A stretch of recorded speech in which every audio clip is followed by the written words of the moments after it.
Hello, Everyday Athlete Podcast Network listeners. Thanks for joining me on the Fireside Chat. I'm your host, Jason Bahamundi, and I am super excited to have Terrance Diggs on our show because this is one of those 6 degrees of Kevin Bacon, although it's really only 2 degrees of Dylan Roche.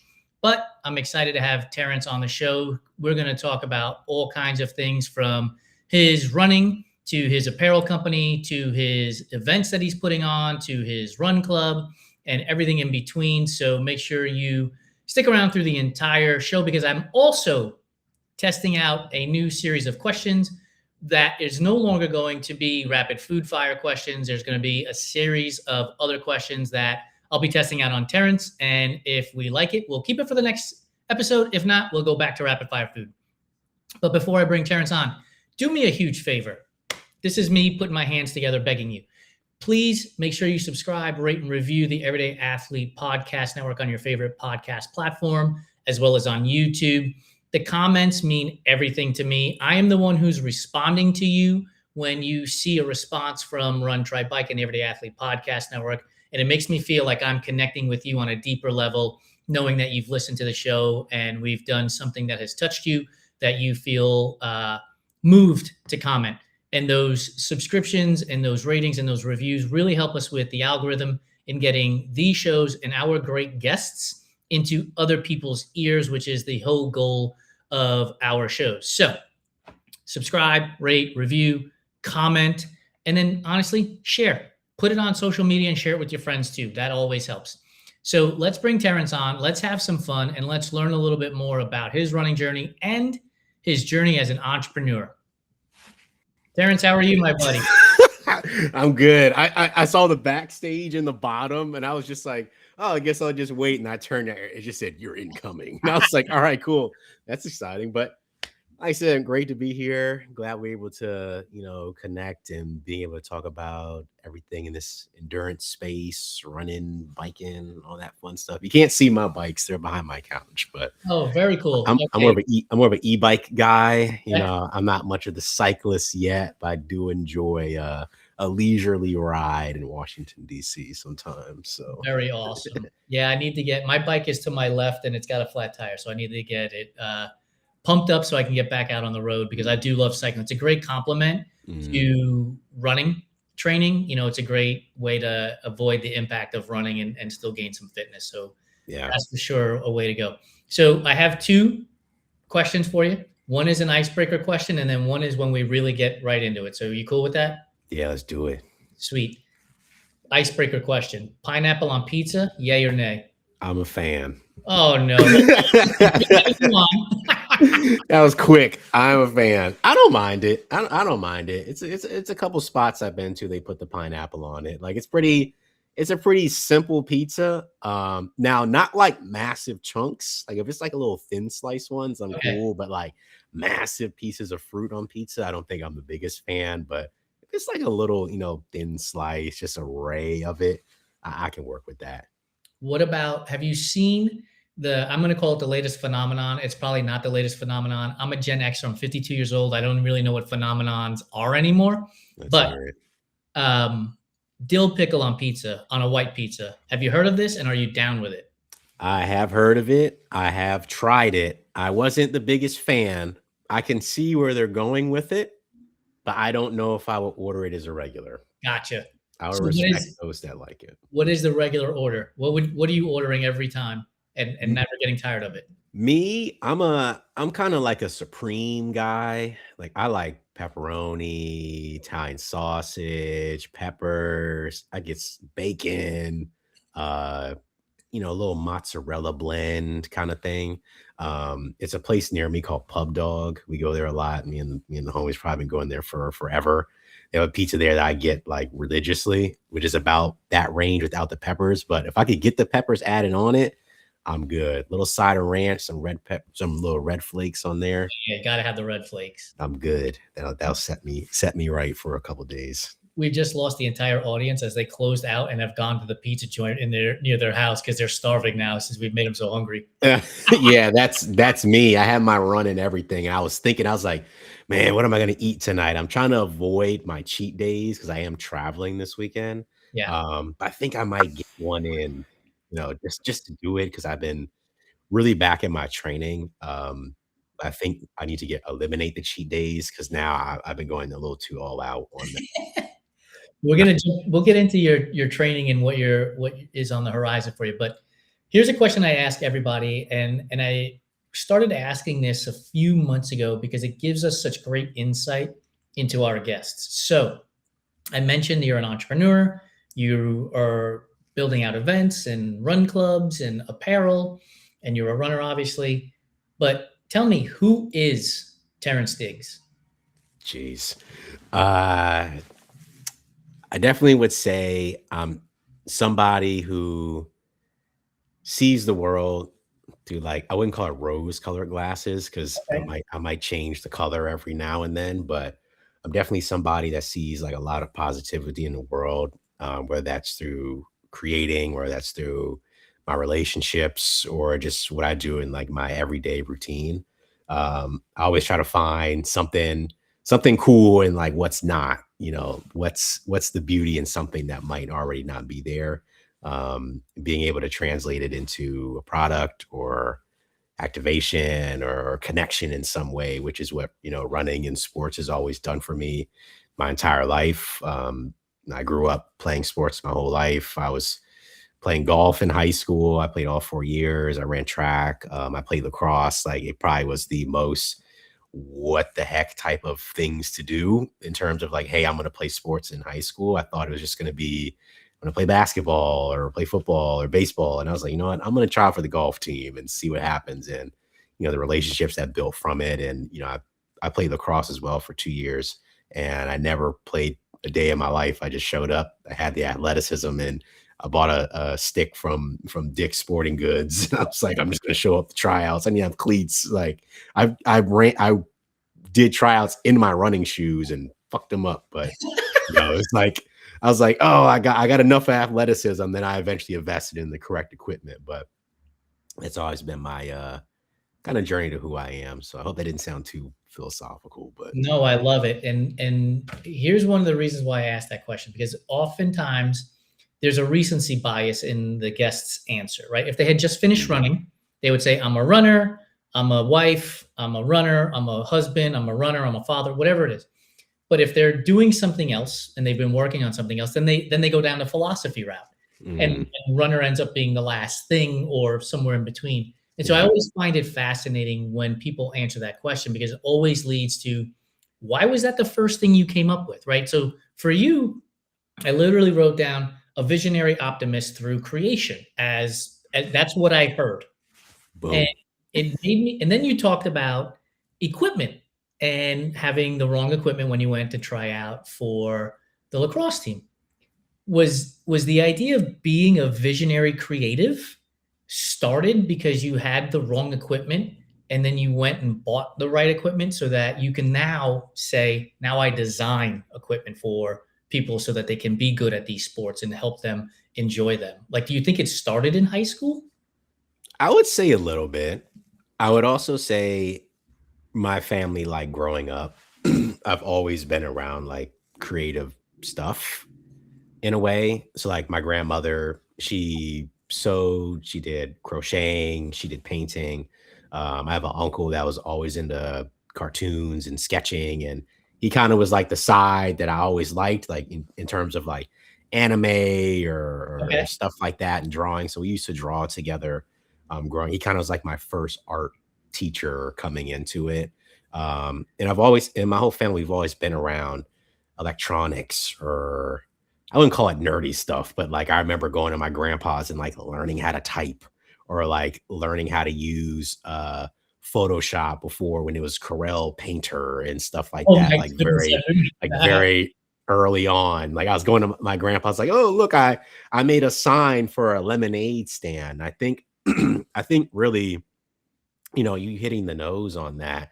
I've always been such a kid that nothing ever stopped me from doing something. Like I remember out here in like Baltimore, DC, it would snow a lot when I was a kid. And I remember I was like, man, I really want a PlayStation 3. So I would go and, shovel sidewalks and stuff. But I was like, well, I want to make it more official. So like I would make flyers and I, post them on, the houses and like on the street signs and stuff and say, hey, I'm doing 2 for 1, car and sidewalk cleaning for $30. And I'm like, if there's 15 houses in the cul-de-sac, if I can do 10 minimum, because some might say no, I can generate this money to get this video game, a PlayStation, or like you said, when I was playing golf, or even lacrosse too, when I was playing golf, I really only got into it because my sister was playing the old Tiger Woods games on Xbox. Okay, I have a story for you. Go My for it. buddies, I graduated high school in 1991, and so Mm, when Tiger Woods EA Sports came out, my buddy and I, we would play golf on the Nintendo or mm, Nintendo. Anyway, if we didn't birdie the first hole or eagle it, we would stop the game, like reset, yeah. right? You'd be Mhm. so angry that we didn't birdie or eagle the first hole, like reset, start all over again. Yeah, I've been there playing with my sister. It's like, oh, you know, I should have hit a green in regulation and stuff like that. And I just remember I was like, this looks fun. I'm like, I think I could do this. Obviously I got put in lessons and Yeah. stuff, but it wasn't something that I was inherently like grew up playing. Like now, and I can say I grew up playing it. But when I first started, like I was really bad, but I wasn't gonna let it stop me. I wasn't gonna let it get away from me or being able to always have interests in stuff. Like I played sports, and in high school, I was the captain of or not the captain, I was the president of the National Art Honor Society. Like when I was in college, like I was playing intramural co-rec volleyball. Like I never played volleyball a day in my life. Like, and I ended up getting really good at it. And we were doing that, and um, I was doing design, and I was playing sports, and I was traveling, but also I was kind of navigating myself in a way like any environment never really stopped me. And like my family used to say it all the time. They're like, man, you could drop him in the middle of the desert. And I'm just gonna be like, okay, like I'll figure it out. I'll find water, I'll find shelter or something. So that sense of like exploration, but always trying to learn something new is always stuck with me. But it's been really prevalent. And that's kind of what has helped me develop a career in design and working in footwear and apparel, but also has helped me in those decisions where it is being an entrepreneur or, the sports that I chose and continue to participate in. I think it just always just stuck with me all these years later. I would have never thought when I was, you know, 10 years old, being like, I'm going to run half marathons and stuff like that was a blur. Now it's like, I got 3 lined up this year. Who would have thought? Who would have thought? I want to touch on your business here in a second, but the examples you were giving of your uncle and your grandparents were around art. But Yeah. the idea of I'm going to shovel driveways and I'm going to make banners and I'm going to do all of these things is entrepreneurial in spirit. Did you have mentors or role models for that entrepreneurial spirit? Was your family entrepreneurial, or was it somebody from outside the family that gave you that idea? I definitely would say my grandfather really instilled that in me. So he was an author later in life, was a military guy from high school until I'd say probably until his early 60s. Military guy, ran ROTC, was able to kind of stay within that field. And then one day he just was like, I want to be an author. I want to he mostly did history, Black history in Baltimore County. And he was on the ground, like knocking on doors, trying to figure out this history of these people because he was trying to identify a problem because obviously there's like Black History Month. You learn about Martin Luther King, Malcolm X, stuff like that.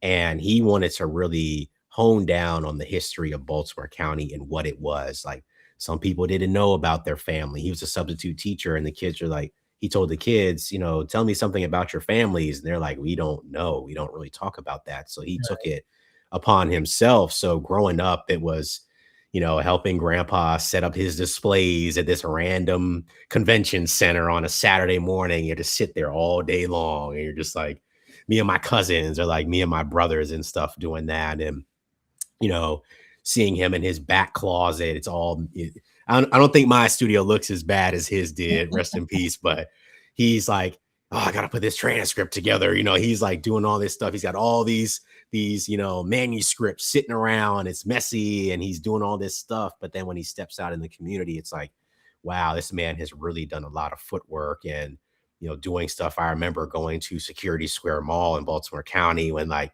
he's trying to sell his books for $10. He got all these books self-published and everything. So I think really being around that when I look back really shaped a lot of stuff. He never really was against anything. He always was, I'm gonna figure it out. I'm gonna figure it out. I want to do this or I want to do this. And he kind of always did it. I don't know if it was instilled in us, but seeing it happen, like I said, we were going everywhere. He's getting these awards. He's writing, I think he self-published 14 books on Wow. Black history in Baltimore County. So it's like, how are you able to do this? And he's like, well, I wanted to write a book. So I wrote it all down. I typed it up and then I looked up somebody and they said they could print it. And I printed it and it did good. So I did another one and I did another. And that was his life for, I'd say, the latter half of his years. I'd say maybe 25, 30 years. He did that day in and day out until he passed away at 90. I think he was writing until he was 89 and Amazing. 364 days old. And always taught me about capturing stuff like photography. He's always like, you got to capture the history. You got to capture the history. You got to do all this stuff. Why So why do you think he was so fixated on memorializing history, whether it was through imagery or through the written word? I think really because when he learned about the kids that he used to substitute, like there was no like, oh, my grandfather or my grandmother graduated. Oh, this is her Yeah, degree, or this is my father's, baseball bat. He might have played 2 seasons at Morgan State University, but there was no record because they didn't keep the record or right. having those things. So I've always been like that myself. Like I said, taking pictures or holding on to stuff or if it's a shoe I got seated, like I never want to get rid of it. I keep the boxes. Or like when my sister she played basketball at the Division 3 level, like we have the ball when she scored 1,000 points and like her retired jerseys and stuff. So I'm hoping eventually one day it's like they say, wow, great grandpa Terrance or whatever, like, man, I've got all his medals from the Baltimore Run Fast. And maybe I don't know where the brand will be when I'm like dead, but Yeah. like, oh, like an original hoodie or a hat or something or an award. It's like, wow, these might not, I'm not a professional athlete or, I'm not LeBron James, but these are things that can really instill a lot of stuff. I could have started my fourth generation marathoner. Maybe my great great great granddaughter will go run at University of Auburn because she found out her great grandpa, traversed Boston one time and had a record time of 4 hours and 20. Like, he still did it though. You know what I mean? Like, Here's what I'm getting from you. You and your family want to tell stories because it's the stories that connect you all. Because mhm, in every one of these words that you have uttered in the first 18 minutes and 36 seconds of the show, you haven't talked about like people outside of your family, grandfather, uncle, grandmother, sister, great grandkids. Like it mhm. feels like family is uber important to you and your family, and you want to make sure that you are all capturing these stories together to keep that legacy going. Am I wrong? Yeah, definitely that. And even my friends too. We haven't gotten to them yet. I Yeah, know they're we will. I see it at some point since they embarrassed me on a interview I did a couple weeks ago. But like I said, it's always between family, sports, just my community, being able to just always tie it back to Yeah. something and being able to always have like pride in your name or where you're from or what you do. I grew up always playing sports, right?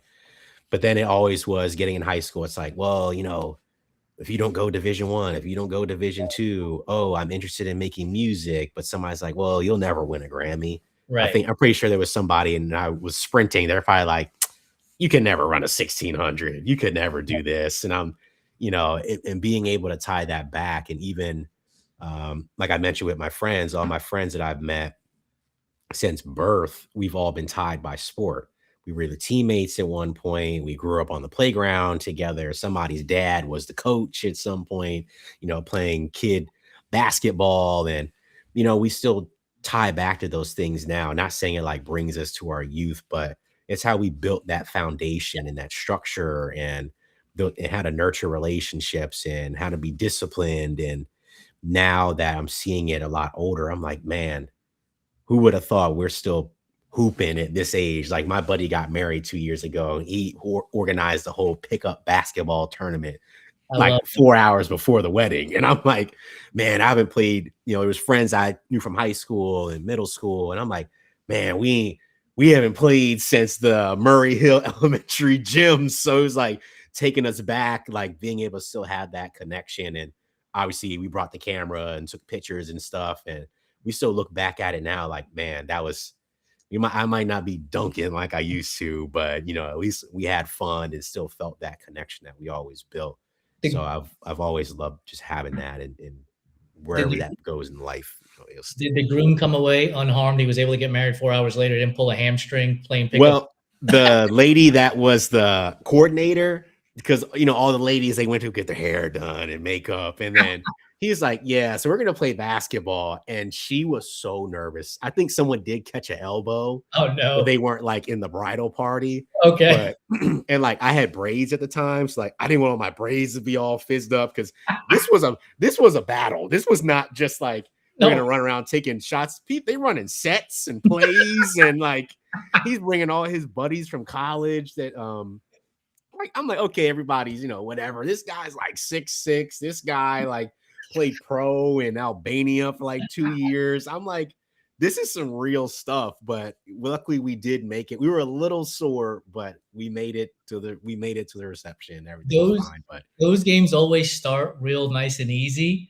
until somebody sets a hard pick and then everything turns. And then everything turns at that moment. yeah, it was a mess, but like we had a blast. Like I said, but we all played growing up, so it was cool to kind of have that aspect Yeah. of like, man, Yeah. not Camaraderie, connection. yeah, not saying that'd be the last time, but like, dang, this really might be the last time we Yeah. all get to do this together, and it was a great time. So I think it's super important to memorialize those things because you don't know when the last time is going to be. And so mm, celebrating those moments, laughing with each other, telling stories, making fun of each other, there's yeah, that kind of stuff brings you really close together in those moments. yeah, I want to go back to the entrepreneurial life and um, tie in a second the entrepreneurial life with running. But first, how did you get started in running? Because you mentioned playing, lacrosse and golf. Was running something you did in high school as well, or was it later as an adult? yeah. So I ran track in high school very early on. I was a sprinter mostly. I did sprinting and long jumping, but like at that time, like the stigma of running anything over that 400, especially like as a black dude, was not happening. They were like, yeah, nah, you're not doing that. So I ran sprints and pretty much, like I said, I played lacrosse, golf, all that. And then as I gotten older, especially more or less when I graduated from college, all my friends, like, we were still playing sports. We came home, a lot of us moved back home or stuff like that. And originally we were playing kickball.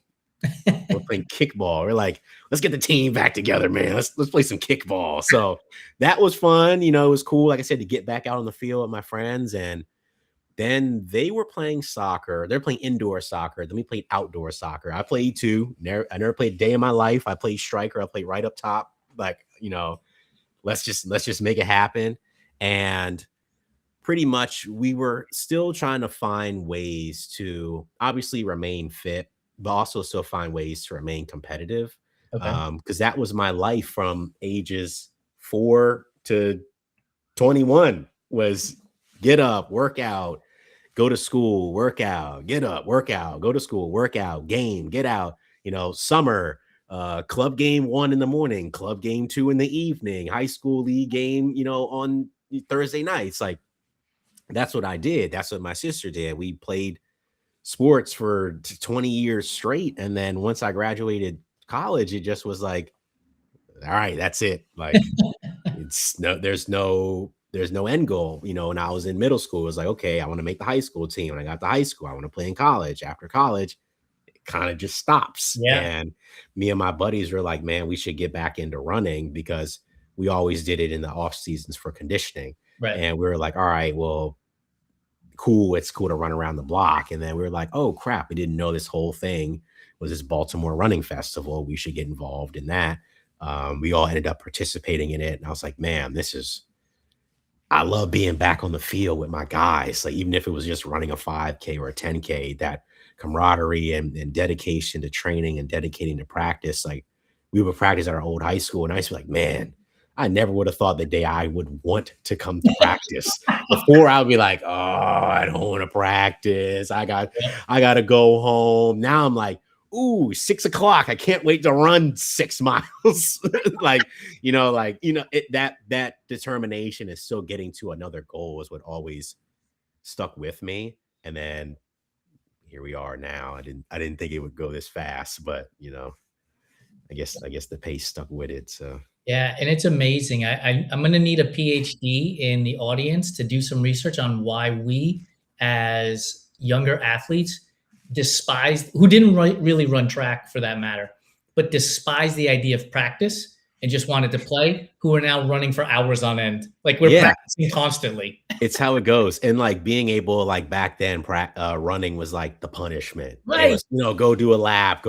Now I'm like, damn, I might do 3 today if I feel special. And like, we even ran our old conditioning route, just to see, like, just for the nostalgia, because our coach, rest in peace, always, that was like, it was called Farewell, because it was a road, it was called Farewell Road. Okay. But like, it was really long. It was 1.5 miles. I'm like, they used to hate, they'd like, get your butts and run Farewell. And it used to be like it was like a death march. Now we did it. I was like, it was only 1.5 miles. No disrespect to the distance, but I was like, that's so crazy. Like you said, now, before, I hated practice. I hate going to practice. Now I'm like, okay, so I have a scheduled workout Monday. I'm going to do a tempo session Wednesday. Friday, I'm going to do strength. And it's like, still practicing. It's just now alluded as training now. Yeah. Marketing works. Whenever somebody tells me marketing works, I'm like, trust me, it does. We've taken the word practice and we made it into the word training. And we're like, yeah, I'm in. Sign me up. Training now. That's the new word. You know what's wild? My boy Santino and I, we just ran the Oakland Marathon on Sunday, and we recorded a Beyond the Training earlier today that'll come out this week. And there's a section you're like in this warehouse area, and you're running for about 1 mile, 1.5 miles. Yeah. And to your point, the distance isn't the problem. For me, it's like I'm just running straight for 1 mile, and that mile all of a sudden feels like it's 10, because there's nothing on the side of you to distract you from the distance. So when you're running that Farewell as an older, not as a young buck, but as an older guy, is the mile, you're like, man, this feels a lot longer, or was it, man, this feels a lot shorter? Why did we think it was so long back then? I think now it feels a lot longer because, well, one, we were running it in cleats, so that probably was not the best, and like basketball shoes, so like that probably wasn't the best, but it kind of it has like a different meaning for a lot of us, especially like my teammates, because like our lacrosse coach passed away a couple years ago, so it's kind of like, dang, like I remember he used to ride his car, like he used to drive a big truck. He used to ride his car eating like McDonald's McDoubles, like out the window, like, come on, boys, this ain't, excuse my language, this ain't shit compared to what you're gonna deal with when you play this high school or something. Like, we might not be the best, but we're gonna be the best conditioned. He'd be eating McDonald's, just riding next to us. And I'm like, it before it felt long, like it felt like it was forever, but Yeah. now it feels so short. I run it occasionally, but it's like that sense of growth from it. Like it used to be my punishment. Now it's like my training, Yeah. but like it's also like an ode to our coach because it's like, wow, this was really something that we couldn't do. It felt like it was such a milestone. I think he always taught us like, if this is a milestone for you when you're 16, like life is going to get a lot crazier. So it's kind of crazy. It's interesting to see that growth that before something that felt like a big obstacle is now easy to me. It took time, but it became easier. Like even our other workouts, like we used to do this thing called 440s, which was you had to run a 400 in under 40 seconds, which I Ooh. still think that's like Olympic stuff, but like they made us do it. But we really tried it. Like, but you had to rest. Like you run it, then you rest for a minute, then you run and rest. I don't think I'm that fast as I used to be, but sometimes I'll do it like, man, I never could get that checked off, like on my tryout, like before tryout list. I'm like, man, I could never do that. But now I'm like, I might not be as close, but it doesn't seem as bad now. It's the same thing I felt when I tried my first 5K. I had on, you know, leggings and a knee brace and all this stuff. It was challenging, but now it's like the growth of Yes. doing it, understanding the pain and the dedication that stuff becomes easy and it really like relates to me in life. And now, and I tackle this half marathon again. It's before I was like, man, a 10K is hard. Now it's easy. Now Yeah. that marathon was hard for me. Now it's easy. I haven't gotten into full marathon yet, but even in my mind now, I'm like, I don't think I'm there. I don't think I'm there. But it's nothing really stopping me except myself. So I need to lock in on that Yeah. pretty So soon. I wrote down this phrase on my notebook as you were talking earlier, and it's a mantra I live by. And I think what you're talking about in terms of it was challenging and then it got easier Mm, through the perspective is this idea and this mantra that I have, which is take risks and bet on yourself. And so yeah. at one point, the 5K was challenging and then it got easier. The 10K was challenging and it got easier. I want to ask you about how the idea of getting into running and then getting into apparel came about. Like, at what point in the beginning of your running journey did you think to yourself, I think I would rather wear something different than what's on the market today? So I know back when I first started the brand, like I wanted to be this like streetwear savant kind of guy, like a Supreme or Off White and stuff like that. And I remember in time, again, my friend, she wore one of my shirts to the gym. And at that time, like I said, I was trying to be this streetwear kind of high fashion guy. And she was telling me, like, oh, like this is a great gym shirt. Like I love wearing it to the gym. And I think that ethos of being an athlete stuck out more with the brand than me trying to change it into something else. Not saying I had like this founder story, but it's kind of what stuck most. A lot of people resonated to brand being athletic. And I was like, I don't think it's going to be athletic, but it started to go that way. And then around, I say 2018, I like in my usual outfit and attire, like I wear a lot of track stuff. Like one of my things I like to say, like my aesthetic is a retired track coach. I like to wear track suits and like my New Balance shoes and like fitted hat of some team or something like that. And I've always had running kind of aesthetics or inspired within my regular what I was making before I went to run specific. And eventually around that time, I was like, man, I want to wear something loud. Like I love loud shoes. I love light, like lime green shoes, which is back to the family is an ode to my sister because my sister used to wear lime green shoes when she played basketball. So I was like, man, I have so many ideas. And I had worked at ASICS corporate up in Boston back in 2019 and 2021. And I'm like, man, there's so many models that I really loved. I was like, I didn't know this existed, or oh, this pattern, this colorway, or this uh, cut of silhouette. I'm like, man, I wish brands would start doing some of this. And I started to take my hand at it, and I was like, wow, people are really resonating with this. I didn't really expect that. Um, but now over time that we've been able to understand like the manufacturing process, what that looks like in terms of the different phases of runners from that 5K like beginner to that 5K like elite person to that first time marathoner. to that multiple time marathoner. I was like, man, what if I could try to pull these aesthetics like, I don't know, camo print or, uh, incorporating water or pink or, orange and stuff. Like everything's just like black or this, or I'm like, I've always loved it. And I love vintage sports. Not always vintage, but like I love team apparel. I love being able to have that. And then one of the biggest things, especially with the brand, was when I was in high school and I was dying to get that Letterman jacket and I was dying to get that track jacket to wear it to lunch, or my buddies that played basketball, everybody knew that iconic basketball jacket. Like you got it, you were like stamped. I was like, man, I wish I could like recreate that feeling, through the running, like get a jacket, like a team jacket. And we made our first one. It kind of brought back a little extra swagger that I missed having. I'm like, man, I worked for this and I earned it. So, as we're continuing to build on the apparel side, from like aesthetic to material to silhouettes, the running kind of took a little bit more. I don't know if it's a recency bias, because I was making soccer stuff for a long time, like 4 years. I was sponsoring soccer teams, uh, helping design kits and everything. I was doing soccer stuff. I did some golf stuff. I made golf balls. I made hats and everything. But the running, it kind of stuck a lot more. And I've always just told myself anything that I take inspiration from or whatever, I always make sure to give it back.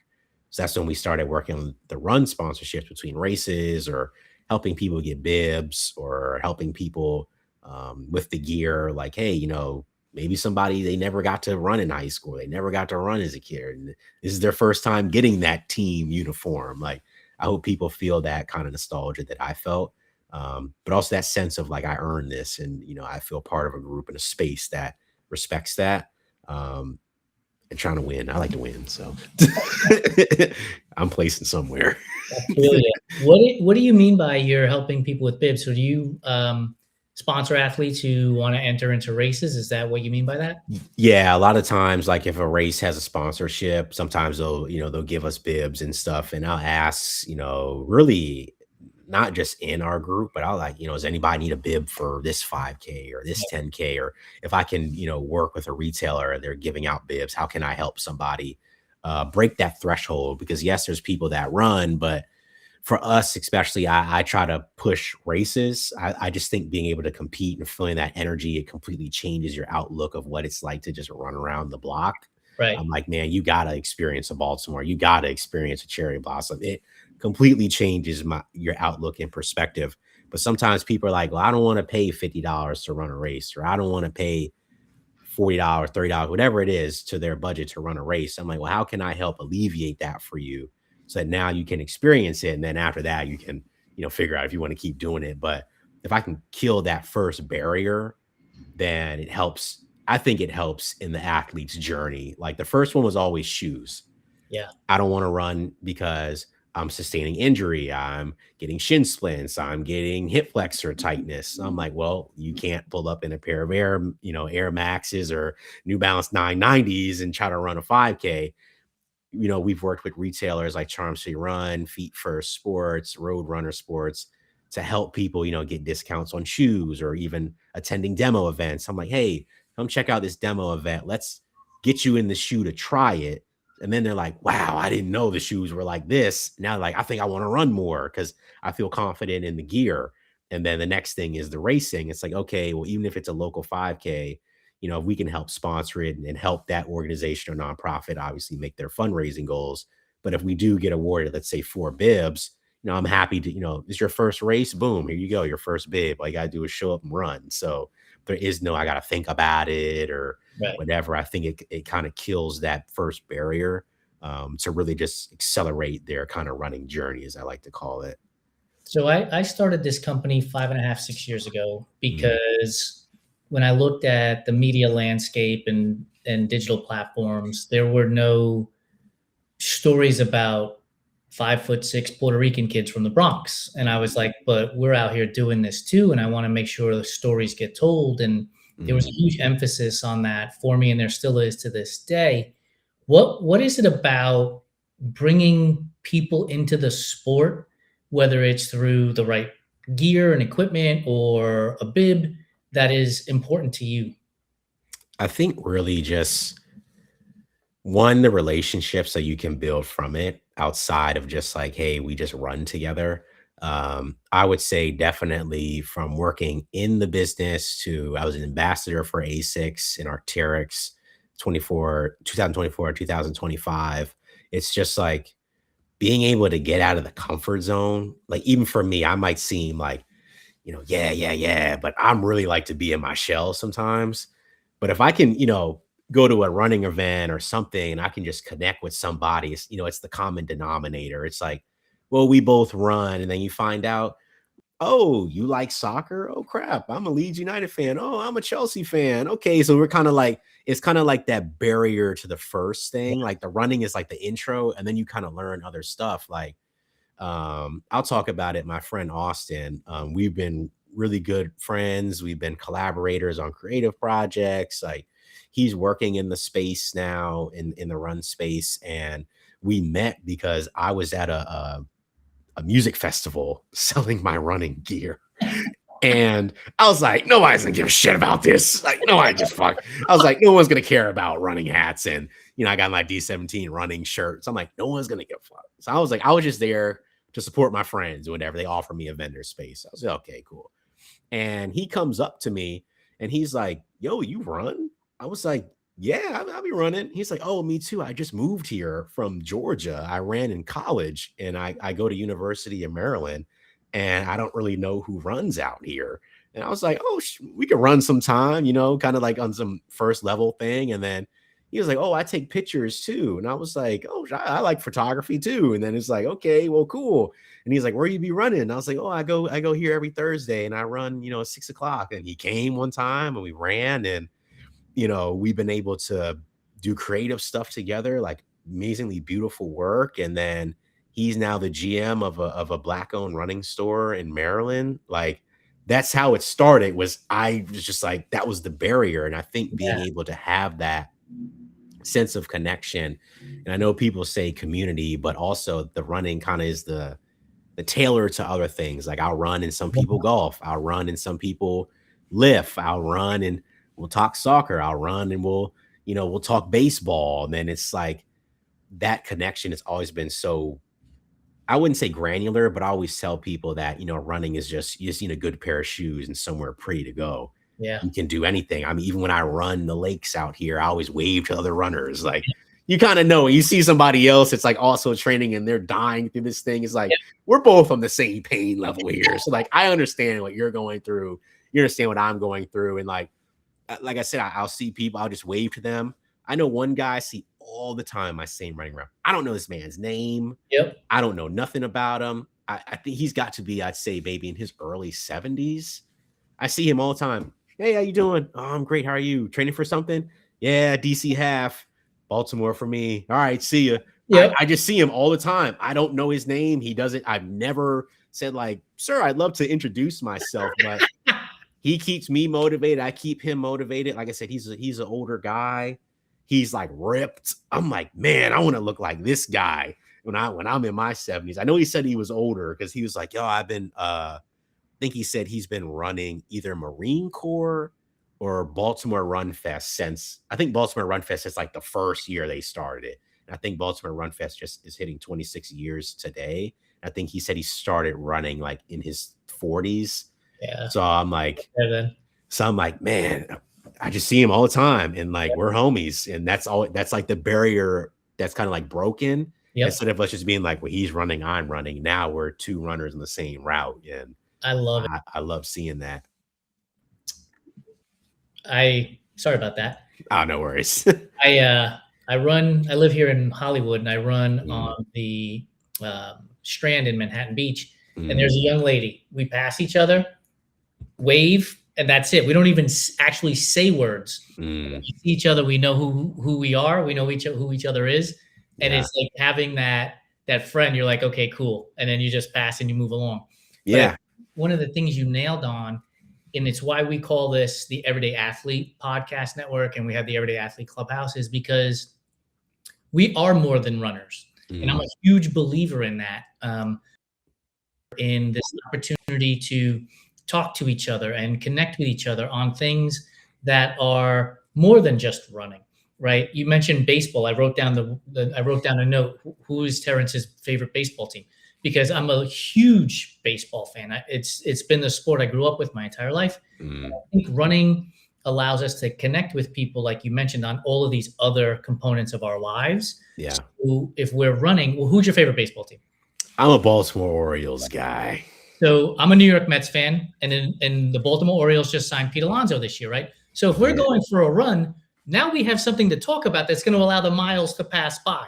We can also Mhm. talk about how Davy Johnson is a I former Oriole. I got my PR running The shirt, so I PR, probably would the like. WBC. We could talk about Davy Johnson, RIP, who played for the Orioles and managed the Mets, right? Like all of a sudden, you bring those things in, and the miles go by faster because you're connecting on so many things instead of what pace are we running? What's your heart rate? What pace are we running? What's your heart rate? Yeah. And to your point, the running is the bridge to all of these other connections. Yeah. And even now, just kind of like to roll off of that, we've been grateful enough to help with an event this year with the Baltimore Orioles.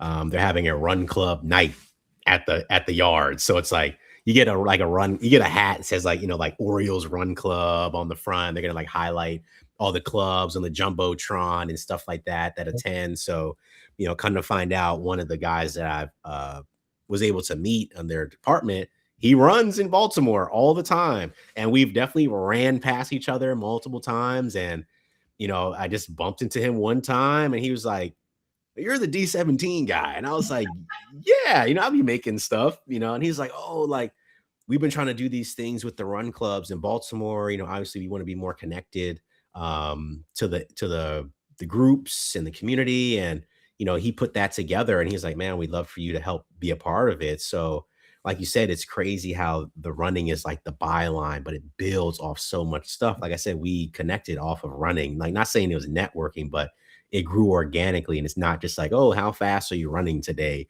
It goes from, like you said, heart rates and paces to like therapy and Yes. like, just talking like, "Wow, let's catch up. And let's talk about this. Oh, you saw P. Alonso got traded. Oh, he's got Yeah. a Maryland shirt. Oh, Daryl Strawberry used to play for the Mets." Like I watched DJ Strawberry grow, like that's how it builds. And like, it's crazy, not just running, but just the element of sport, just being able to, it's so many bylines, like you said, like, especially with our group, like we have people that have played in college. We've had former professional athletes. We've had current professional athletes. It's like, I never want somebody to understand the journey ends here. Yeah. Even when I was sponsoring soccer clubs, which I will be doing this year because it's World Cup year, but like there's UPSL, there's EPSL, there's all these other leagues that are not necessarily like MLS because there's no promotion relegation. But I remember we used to tell kids all the time that came from the high school that I went to, I'm like, "You can go play for this club and you might not go pro, but they have an open cup that you will get to play against DC United. You might not go for a hat trick, but damn it if you did." Like, like that exposure is there. And I'm like, the career doesn't have to end right here. And I feel like a lot of times, especially that I just saw growing up, and I've talked about it before, between, it doesn't have to always be sports. It could be music. It could be whatever your career is professionally. Like, I never want people to feel like it has to stop here. Like when I Right. was designing clothes in college, like it doesn't have to stop here. I can continue to build. Or like with the brand now, like, yeah, I don't want to be like Supreme anymore, but like I don't have to just stop making clothes because I'm not 25 anymore. You know what I mean? Like That's it, man. it Like just, there's no ending to it. the way that society teases us to think, I'm going to use that word, teases us to think like you can only do one thing and one thing only, and go get your career and stop dreaming because this is how it works. Like it's frustrating for me when I see that, because we should be dreaming big. We should be thinking about things that we want to do and work hard at them and collaborate with people who have the same vision and go forward in that process of Mhm. let's build this together.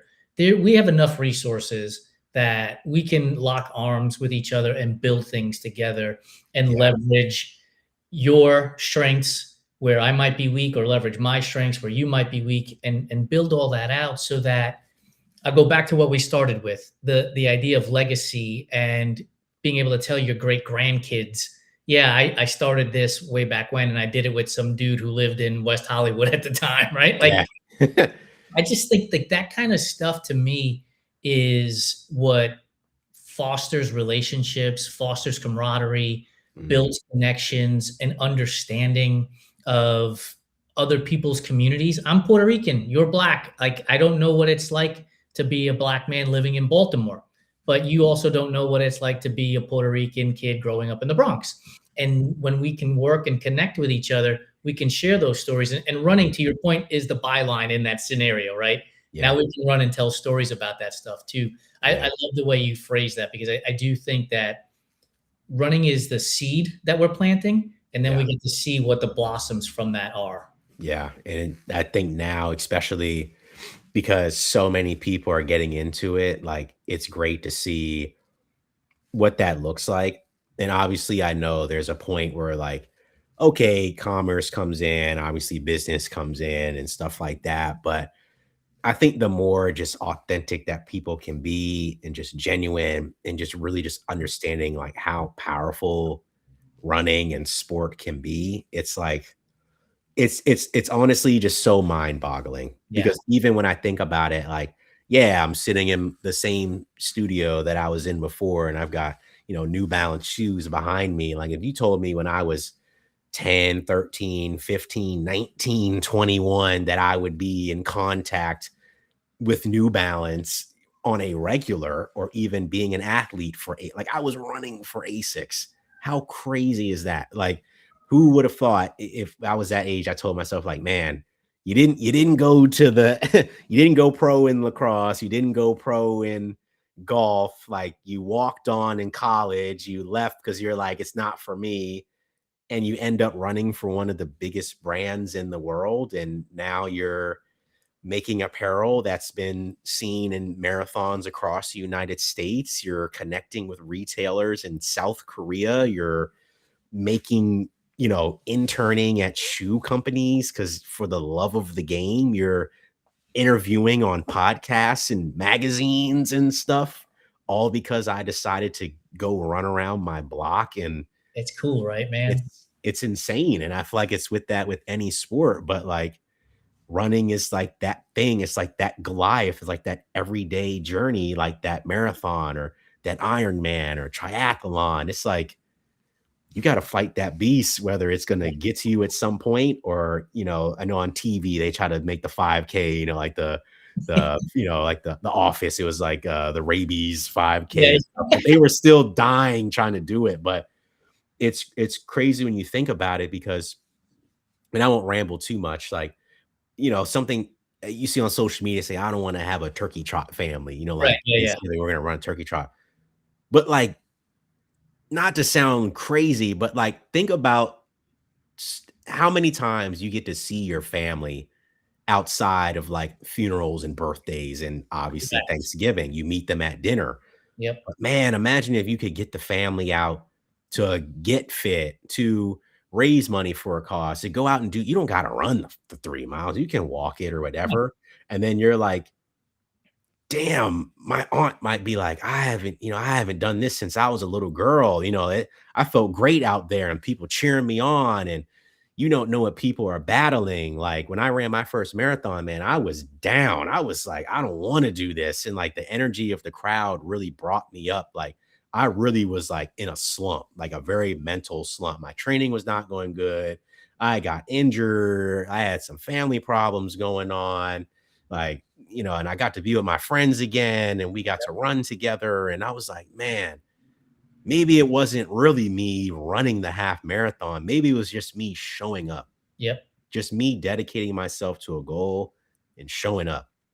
And so many people I meet with after races or events, and they're like, man, you're so fast. I'm like, man, I'm not the fastest guy out here. I'm gonna tell you that now. And I tell people in my club, if you run anything faster than a 5:20, You need to serve your country and go try out for the Olympics.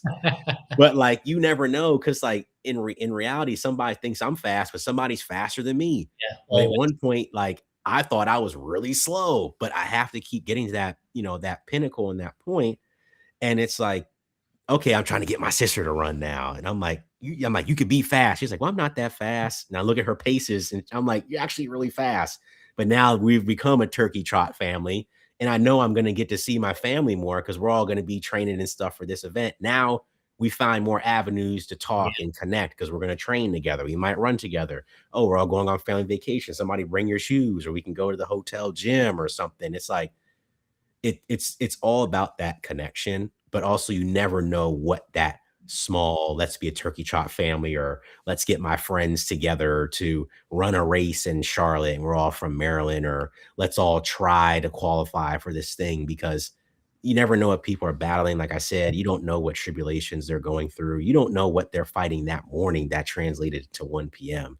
And somehow that running has been that therapy and that medicine almost. And I'm hoping, especially with the brand, not just selling product, but also just the ability just to feel good and feel connected to something. That's why I tell people I got a brand, it's a letter and a number. It's all it is. So I mean, I use the phrase often around here that we are people who run, not runners who people.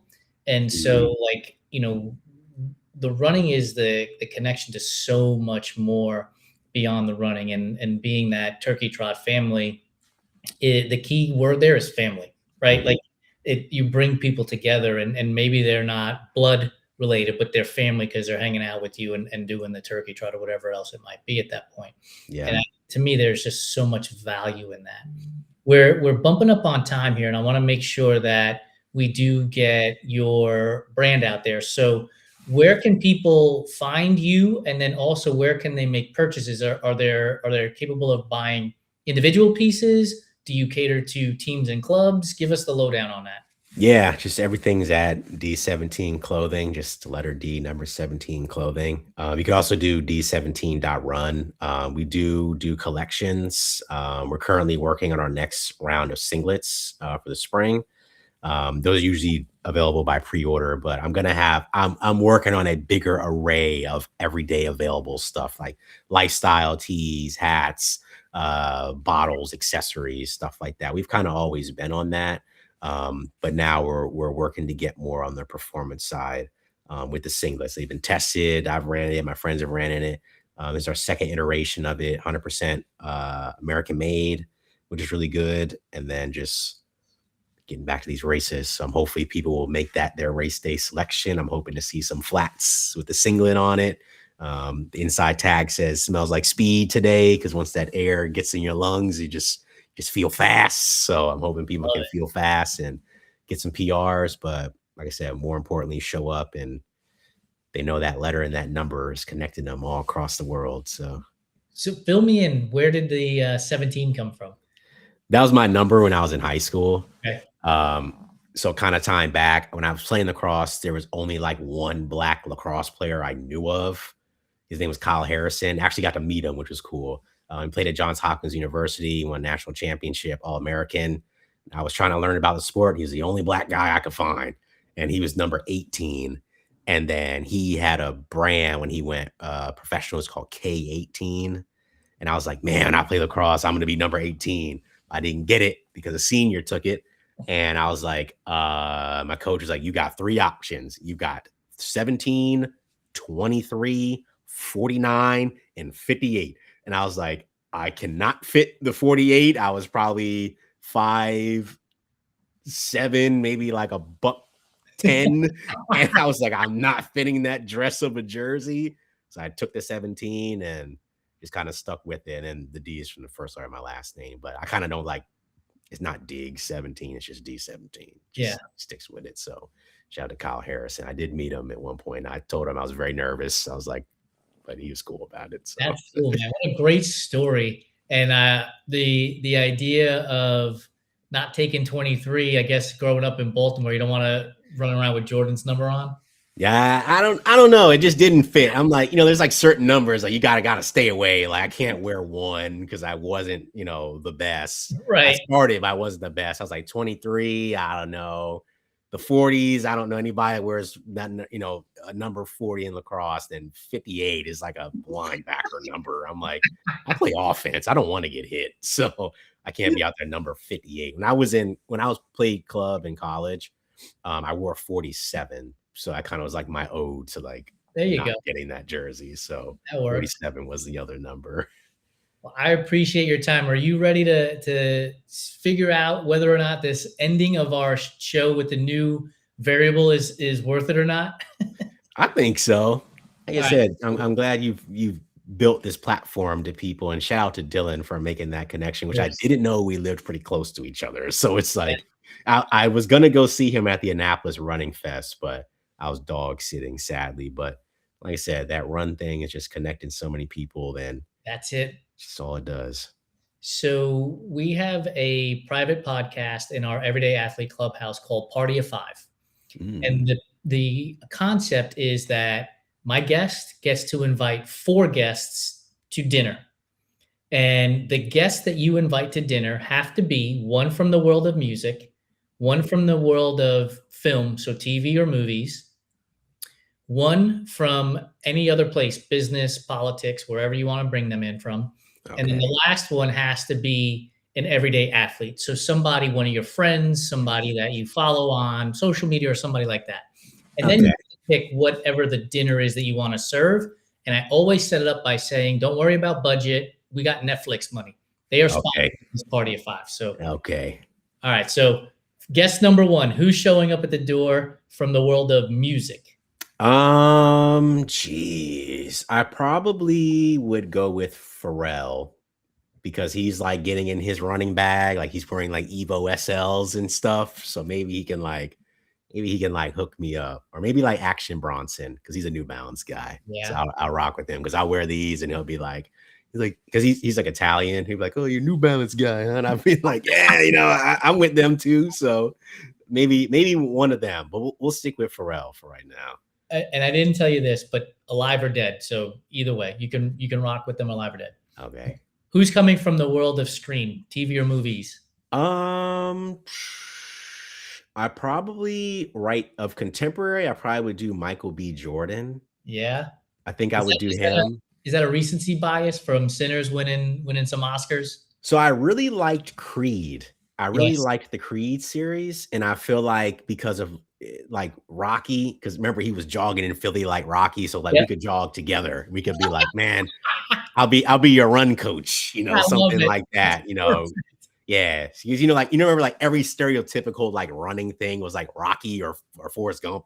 Yep. So like I'll do Michael B. Jordan because he's cool. He's got the clout like I could do with him. So On a total side note, I think the rule as a runner is you're supposed to like Forrest Gump. I do not. I do not like the movie Forrest Gump, and I'm adamant. I'm angry that Shawshank Redemption didn't win the Oscar that year. So I hate Forrest Gump even more for that reason because, I mean, how could you not have Morgan Freeman and Tim Robbins winning an Oscar for Shawshank over? I get it, Tom Hanks. I get it. it's I just how understand it it. goes. It's just Man, how it goes. it's Oh man, it's how it goes. third guest to the dinner party from business, politics, whomever. Who's coming to dinner?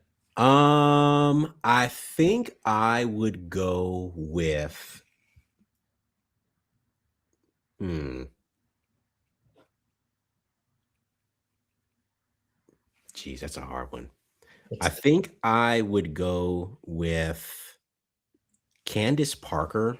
oh, that's a great choice. She's like an analyst now, Yes. but she was my favorite women's basketball. But either her or Maya Moore. I would go one of them because I feel like they're just so good at their craft and their Yes. game. And also because they have such a connection to like women's sports. Yes. And that's always a side of me. My sister played basketball growing up. It would be either one of them because I I got feel like Candace Parker because she's getting more of her praise because she's an analyst, yeah. but I mean, Maya Moore's got hella rings. Like she knows how to win. So I need to get some championship DNA in me. Maya Moore, for those of you who don't know, is the Michael Jordan of women's basketball. Titles left, right, and center from high school through college through the pros, and actually retired early because she started a nonprofit to help uh, a wrongly incarcerated man get out of prison and wound up marrying that man and actually retired from the WNBA and never went back. And she didn't retire because she was old. She retired in the limelight of her career to help this man get out of prison. Like, so not only is she great at basketball, but she's got a heart of gold, obviously, based in that scenario. So, like, all the flowers to Maya Moore. And I mean, honestly, I know CP3, people are going to be like, well, what if Chris Paul? Sure. But CP3 and Candace Parker, you can't go wrong with that choice either at dinner and hearing those conversations. Yeah, we're taking her strategically because she's with Adidas and Pharrell's with Adidas. So maybe they'll be like, "Oh, we're Adidas twins." I'll take both of them. So the entrepreneurial mindset doesn't stop working. Yeah, you gotta tie it all back somewhere. What is that? 3 now? 3? Yeah, and so the last one is going to be an everyday athlete, a friend of yours, maybe a family member, or somebody you follow on social media that you think would be able to hang out with Pharrell, Michael B. Jordan, and Candace Parker. Geez. I definitely would probably I would have between 2. One would be my sister, and then the other one would be my friend John. So a lot of people don't know, and he probably is gonna be like, "Don't be talking about it." So he's currently on his 5th marathon now. He's run a marathon every year for 5 years. Um, and I think just his dedication to just the craft. I think one day he just like, I'm gonna run a marathon, and then he just did it. And this is before like the club really became a thing. It was just like us running the track, and he always was. I don't want to say it publicly, but like he's always been like the standard. Like we always build our races like around him because whenever he's gonna do his marathon, it's where we will all go to support or like do the other events. So like him definitely you'll see his Strava and he's doing like 15, 22, 10, tempo. Like he stays on it. Like he's always been dedicated to sport Awesome. for as long as I've known him. And then my sister, obviously, like I said, that was my first teammate technically. I'm trying to get her into running, but things that she was able to do in sports and still doing now. Played Division III basketball. Was an all-time, I think, 3-point leader, all-time 3-point percentage, all-time free throw. Took them to almost an NCAA tournament. Won a regional championship in high school. Like she was like the star that I was chasing when I was a senior and she was a freshman. They're like, "Oh, your sister's on the basketball team and all this stuff." And we still go back to the school, her pictures on the wall and all this stuff. And I'm like, it's kind of interesting how it's changed. Her picture's on the wall, but the kids wear my shirts. So I'm like, I love it. So who's got the influence now? They, because we did a collaboration with the football team maybe like 3 years ago, and a couple of the kids wear the D17. Like we did a collab shirt with the football team. So I'll see it sometimes, and I go to a game. Now, I'm like, "Oh, great shirt." They're like, "Yeah, it's so cool, right?" And I'm like, they don't know that I made it, so. It is what it is. I'm unk status now, and I gladly will accept it. Since we have Netflix money, our party of 5 is a party of 8. We've got Pharrell, Action Bronson, Michael B. Jordan, Candace Parker, Maya Moore, your sister, and your running buddy John. But what are we serving them for dinner? We're getting tacos. Okay. I want tacos, some yellow rice, some black beans, maybe some jarritos for everybody to go around. Okay, time out. What's your favorite jarritos flavor? I like the mandarin one. Okay. Mandarin is good, but we talked about pineapple in the beginning. People believe I'm anti-pineapple everything.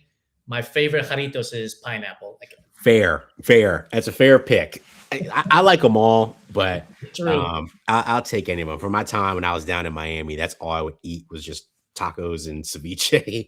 So I was like, that's the only thing I can find. So we're gonna get tacos. It's gonna be a good time, like a good chill rest day.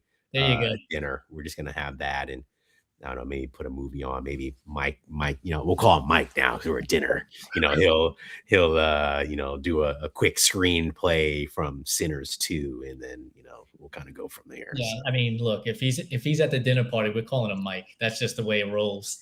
Yeah, I wonder if he likes it. I want, like, you never know. Maybe he doesn't like Mike. Does he go by Michael B? Like, I don't know. We're at dinner, but he has to because we ran together. We trained for him to come out of retirement. So anybody that I race with, like people I met like over time, like my friend Brian, my friend Chauncey, I always tell them we're brothers in speed now. There you go. We went through the gauntlet. So we train for Creed 4. He might be the coach at that point, but I'll train his prodigy. We'll run a mile in the morning every day, and his prodigy's going to be on his knees. And I'm just like, come on, we have 13 more. So that'll do it. Terrance, thanks for hanging out with me this evening. It's been a blast getting to learn more about you and being able to talk about the D17 Clothing line. We'll drop the links into the show notes and everything else. Thank you so much. Yeah, thank you. And thank you for having me. I'm excited to people to hear it and have their thoughts. I'm always love comments and conversation. So keep it going and listen to the whole thing. 100%. Thanks. For those of you that stuck around for the hour, thank you so much. Time is the greatest gift that we can give to each other, and you gave Terrance and myself the gift of your time. So please do us a favor, subscribe, rate, review, and as Terrance just said, comment. We love to chat. We love to know your thoughts. How can we get better? And if you are inclined to give us anything less than 5 stars, email me first, jason@runtribemag.com, so that I can address your needs and make sure that this is the show that you listen to on a regular basis. I'll see you again next week on the next Fireside Chat on the Everyday Athlete Podcast Network.